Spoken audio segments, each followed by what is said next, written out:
close your eyes. You know this place. The soft edge of sleep, where the world grows quiet and the stories rise like torchlight from ancient stone. The lost book of football falls open tonight to a page that smells of marble and grass and something older than either. The ink is faded at the edges. The letters are worn smooth by 1,000 hands that have traced them in the dark, needing to remember. There have been many kings of Rome. Julius Caesar, who conquered half the known world and was brought down by the men who loved him most. Augustus, who built an empire from the ruins of a republic. Marcus Aurelius, who governed with the wisdom of a philosopher and the resolve of a soldier. Nero, who burned and fiddled and left smoke in his wake. Some great, some terrible, some both at once, as kings tend to be. But tonight we speak of none of them. Tonight we speak of a different kind of king. A king without a crown. A king without a throne. A king whose only palace was a rectangle of green grass, whose only scepter was a leather ball, whose only subjects were 11 men in the same colors and a city of millions who would have followed him anywhere. He was the last. Breathe in and breathe out. Let Rome come to you now.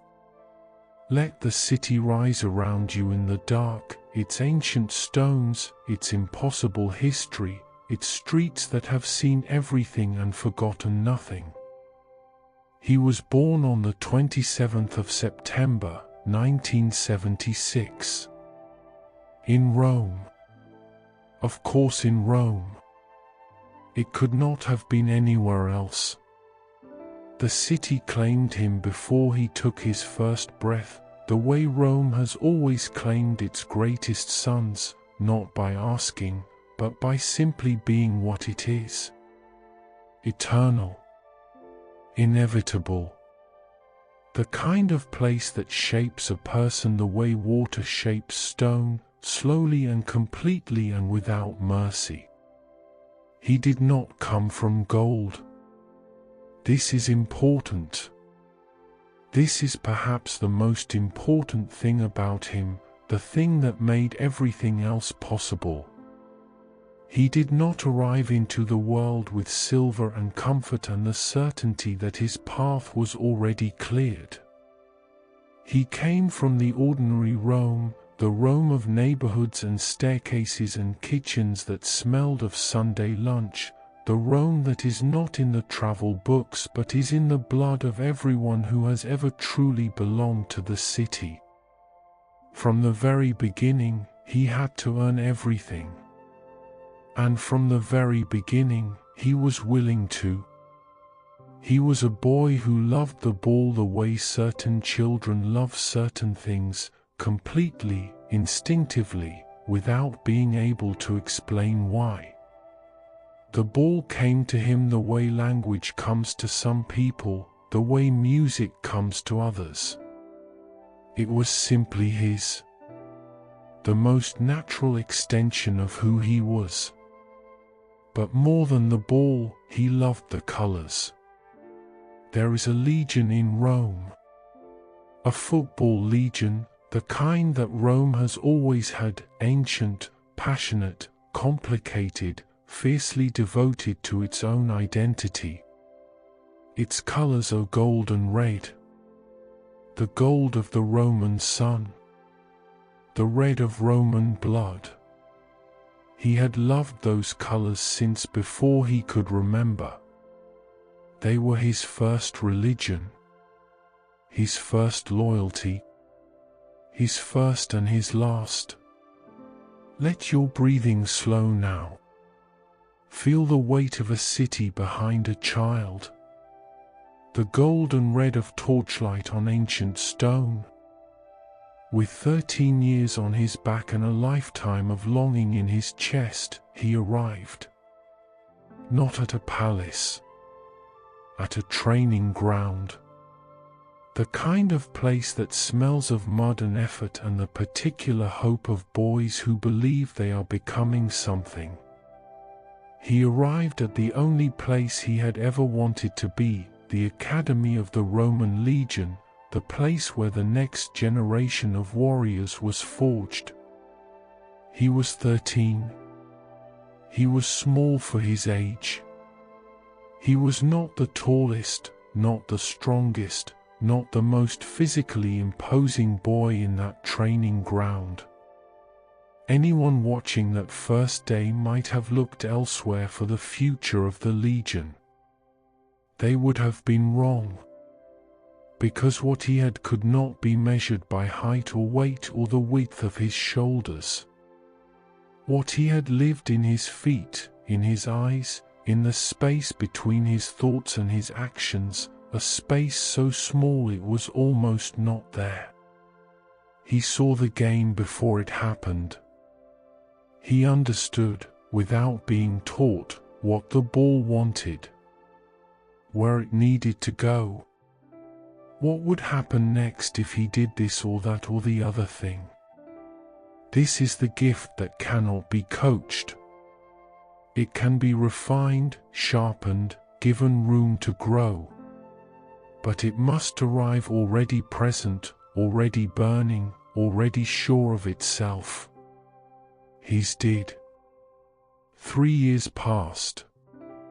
3 years of learning the language of the game at the highest level, of growing into his body and his understanding, of becoming the thing he was always going to become.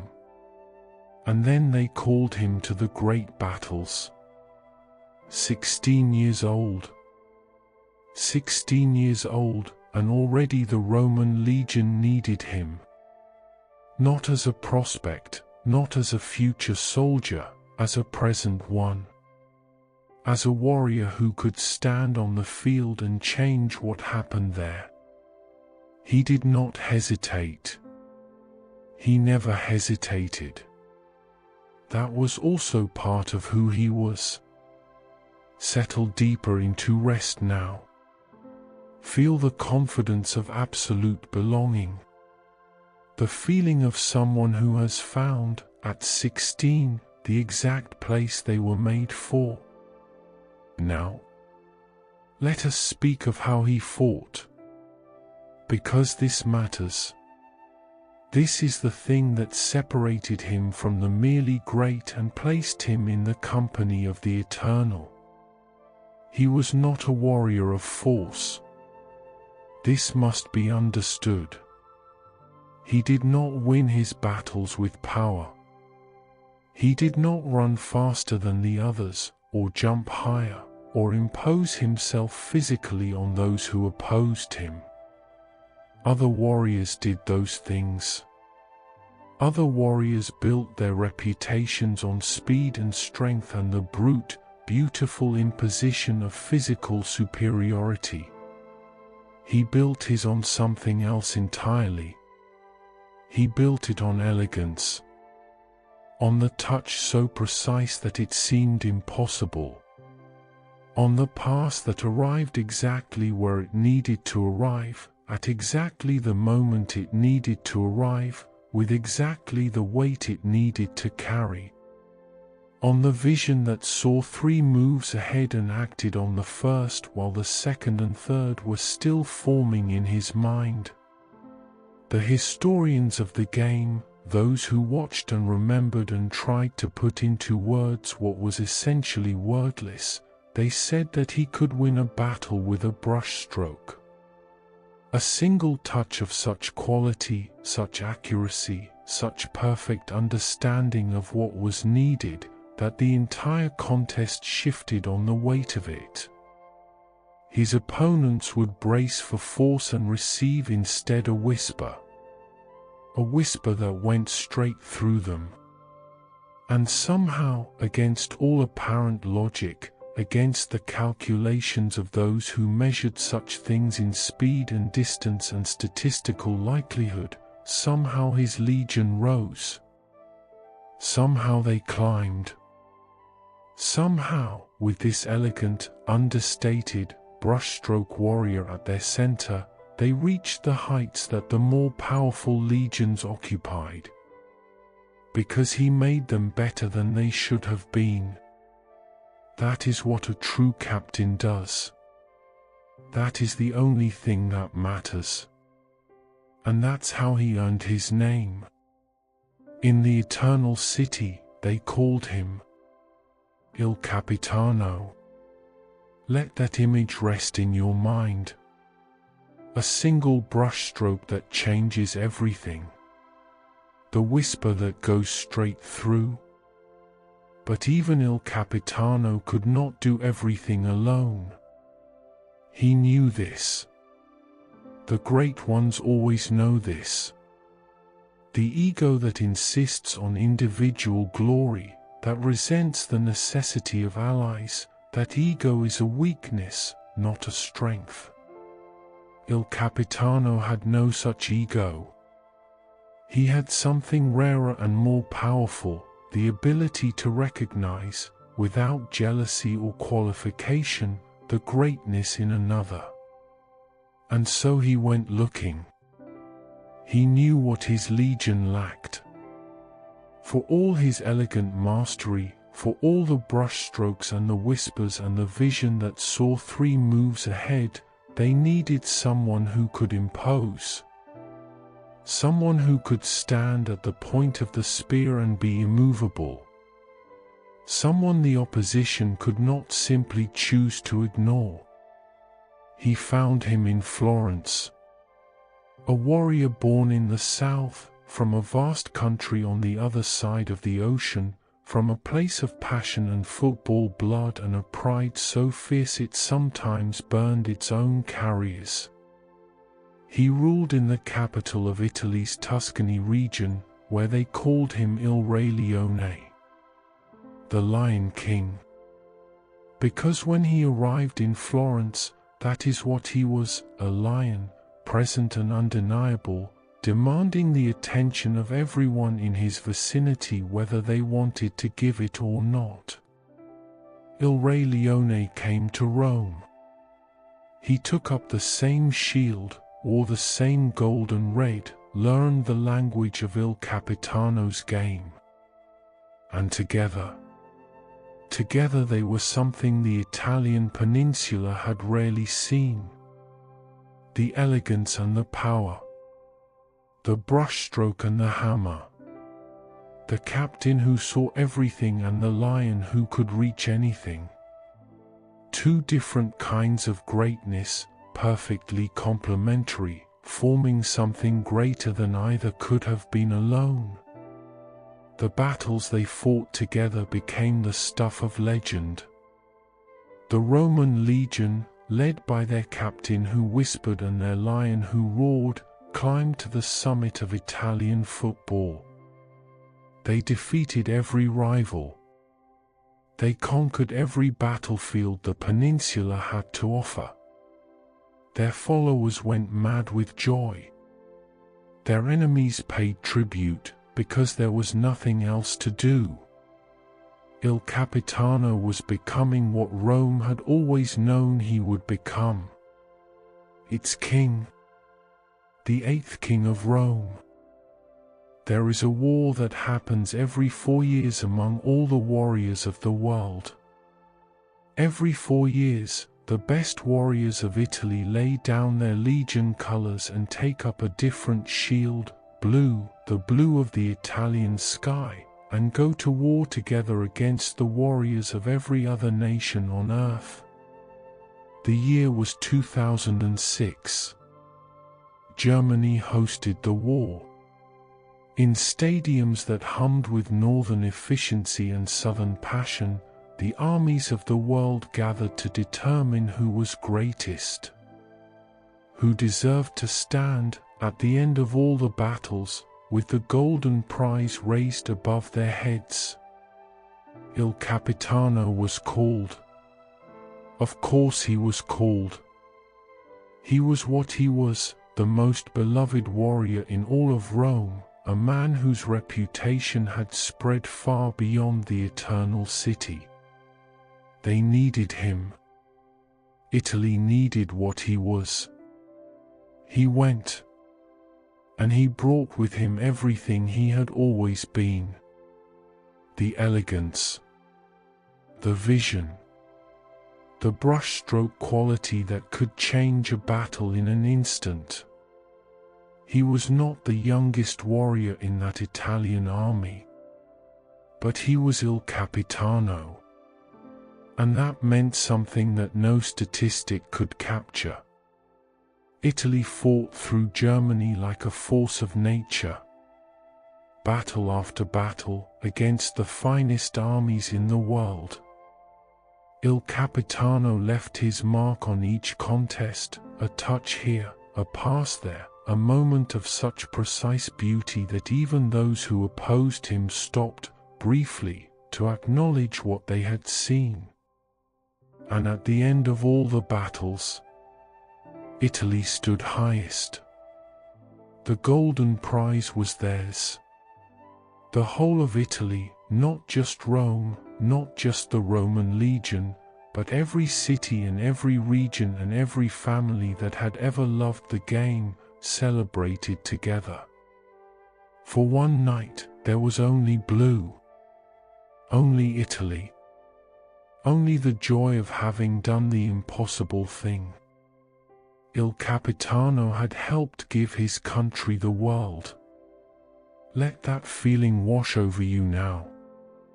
The feeling of a whole country celebrating together. One night when everything is blue and golden and perfect. But kings always come home. The war in Germany ended, the celebrations faded into memory, and Il Capitano returned to what he had always been and always would be, the captain of the Roman legion. The man in gold and red. This choice, and it was a choice, made again and again over the years, against the offers and the proposals and the suggestions that he might be greater somewhere else, this choice was the most defining thing about him. More defining than any goal, any title, any brushstroke moment of individual genius. He could have left. Let that sit for a moment. He could have left. The greatest legions of Europe came to him, the wealthiest, the most decorated, the ones who regularly conquered at the highest levels of the game. They offered him everything. Money beyond counting.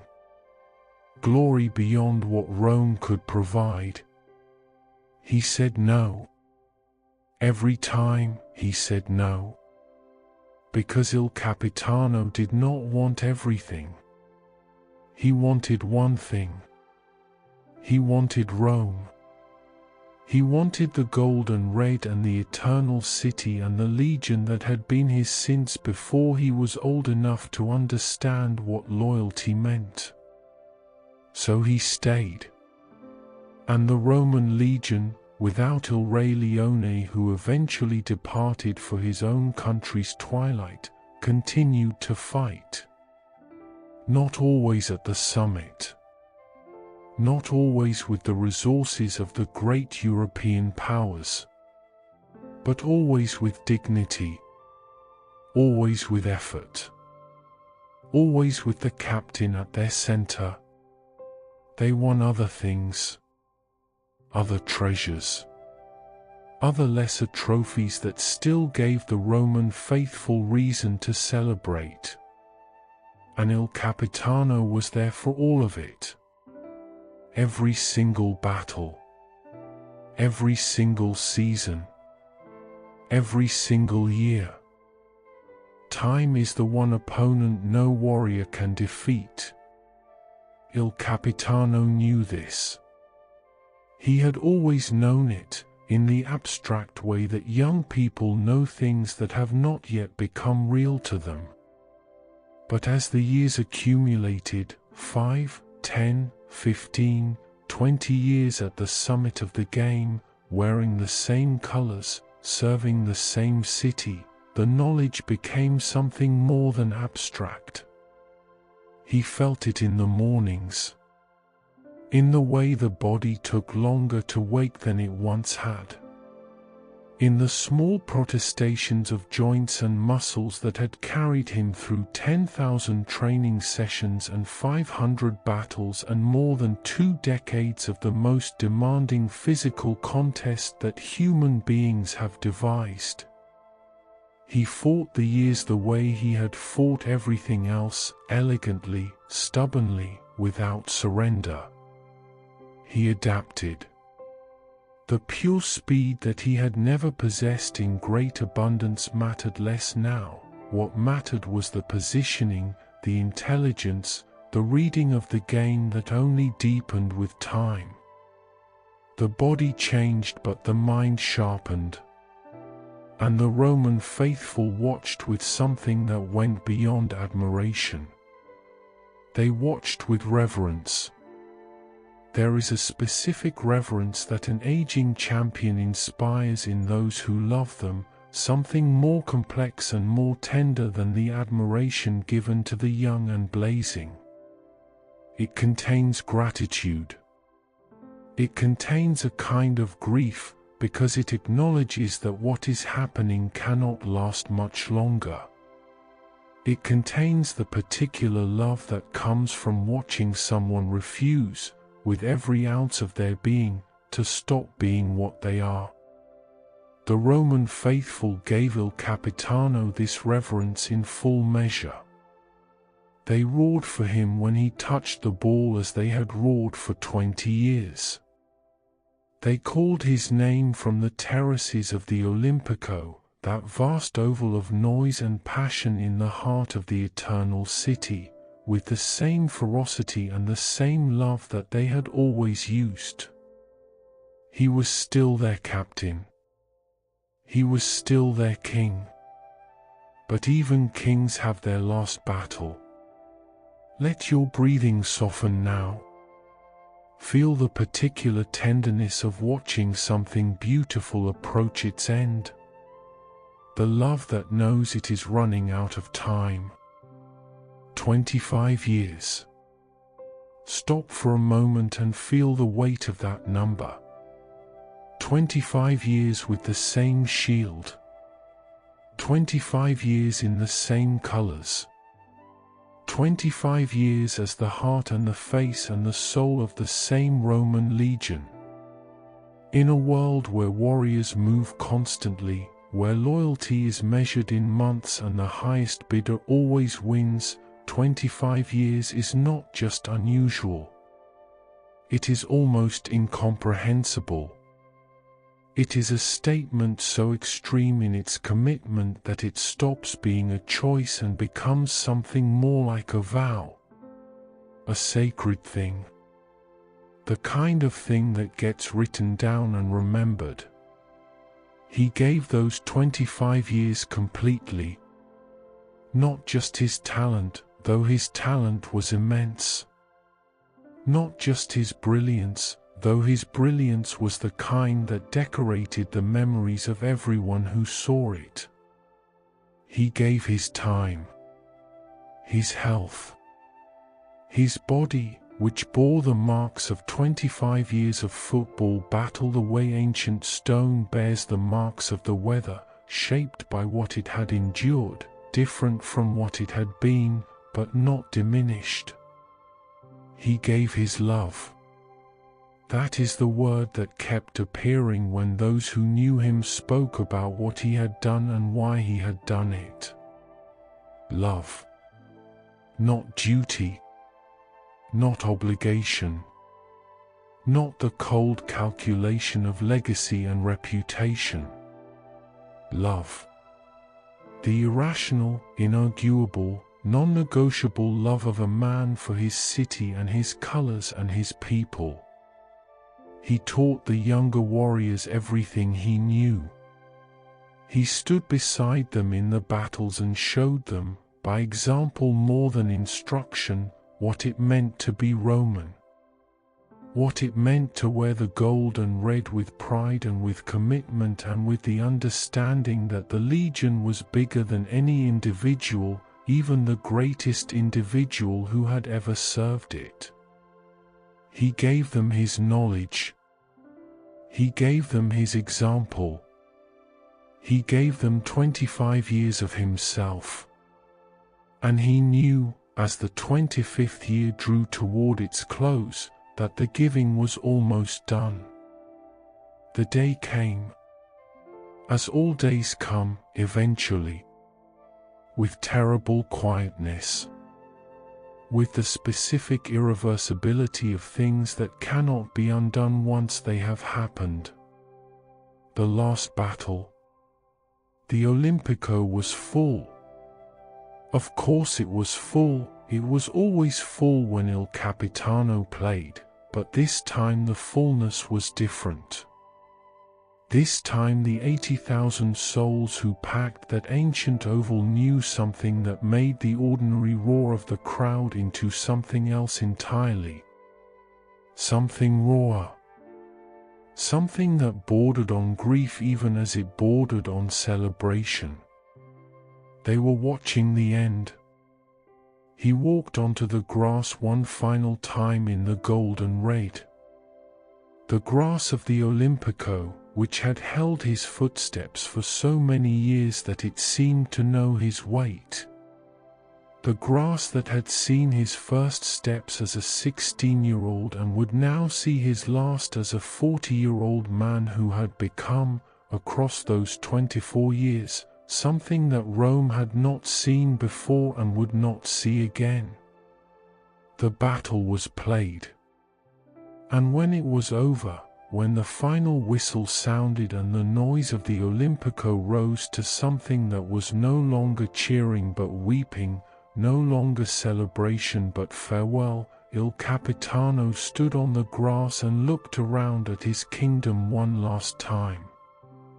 He did not look like a man who had lost something. He looked like a man who had given everything he had, held nothing back, spent himself completely in the service of what he loved, and found, at the end of it, that the spending had been worth every single thing it cost. He walked to the center circle. He knelt on the grass of Rome, his grass, the grass of 25 years, and he stayed there for a moment that the cameras tried to capture and the words will never fully hold. It was not defeat. It was not surrender.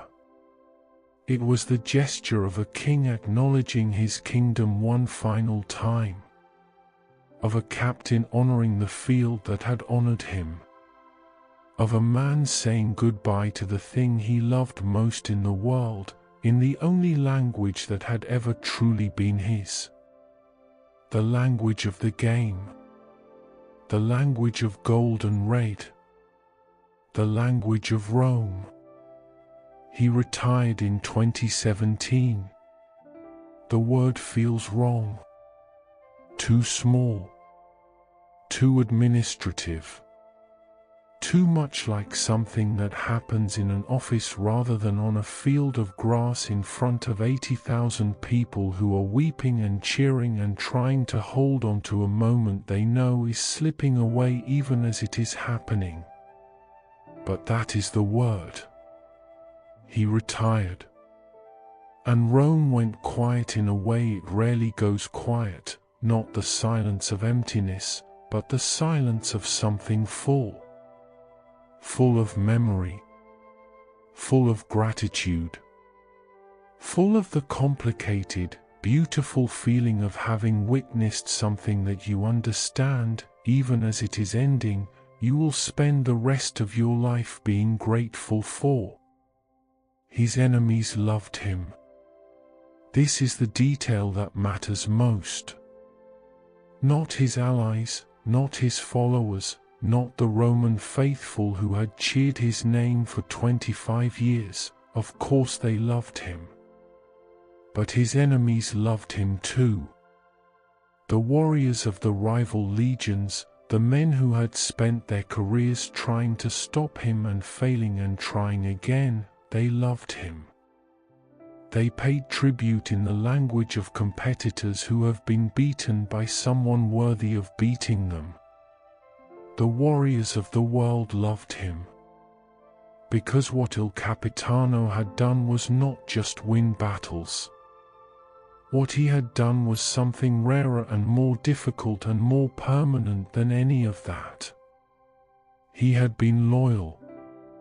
In a world that does not reward loyalty, that treats it as a sentimental weakness rather than a form of strength, Il Capitano had chosen loyalty over and over and over again for 25 years. And in doing so he had made the proof so undeniable and so beautiful that even those who had never understood it before could not argue with it, that loyalty is not weakness. Loyalty is the bravest thing there is. To stay when you could leave. To love one thing completely when the world offers you everything. To be the captain of one legion, one city, one set of colors, for a quarter of a century and never once look away. That is not weakness. That is the rarest form of courage. Julius Caesar, Augustus, Marcus Aurelius, Nero. The list of Rome's kings is long and complicated and stained with blood and glory in roughly equal measure. They built empires and burned them. They created laws and broke them. They were worshipped and murdered and remembered and forgotten across the long, indifferent centuries. And then there was the eighth. The one who did not conquer territories or write laws or build monuments of stone. The one whose kingdom was a rectangle of green grass and whose subjects chose him freely, every single day, out of love rather than fear. The one who never raised a sword, only a leather ball, only a boot, only the whisper of a brushstroke pass that arrived exactly where it needed to go at exactly the moment it needed to arrive. Il Capitano. The last king of men. Not because he was the most powerful. Not because he was the most decorated. Not because history will judge him the greatest who ever played the game. That argument will be made forever, by people who love the game enough to argue about it, and it will never be settled, because it was never meant to be. He was the last king of men because of what he chose. Because he looked at everything the world was offering and said, "No. I want this. Only this. This city, these colors, these people, this grass." And then he kept saying it for 25 years. You will not see his like again. Rome knows this. Rome has always known this, the way ancient cities know things, not through argument or evidence but through the accumulated weight of everything they have seen. Rome has seen kings and emperors and conquerors and heroes. Rome has seen more human greatness and human failure than almost any place on earth. And Rome says, "C'è solo un capitano." There is only one captain. There will only ever be one. Let that thought settle over you now. Like the quiet that falls over a city after something magnificent has ended. Like the particular peace of having witnessed something true. The golden red of torchlight on ancient stone. The eternal city, still standing, still remembering. Still saying his name in the dark. Rest now. Rest. The book is still open. But tonight was enough.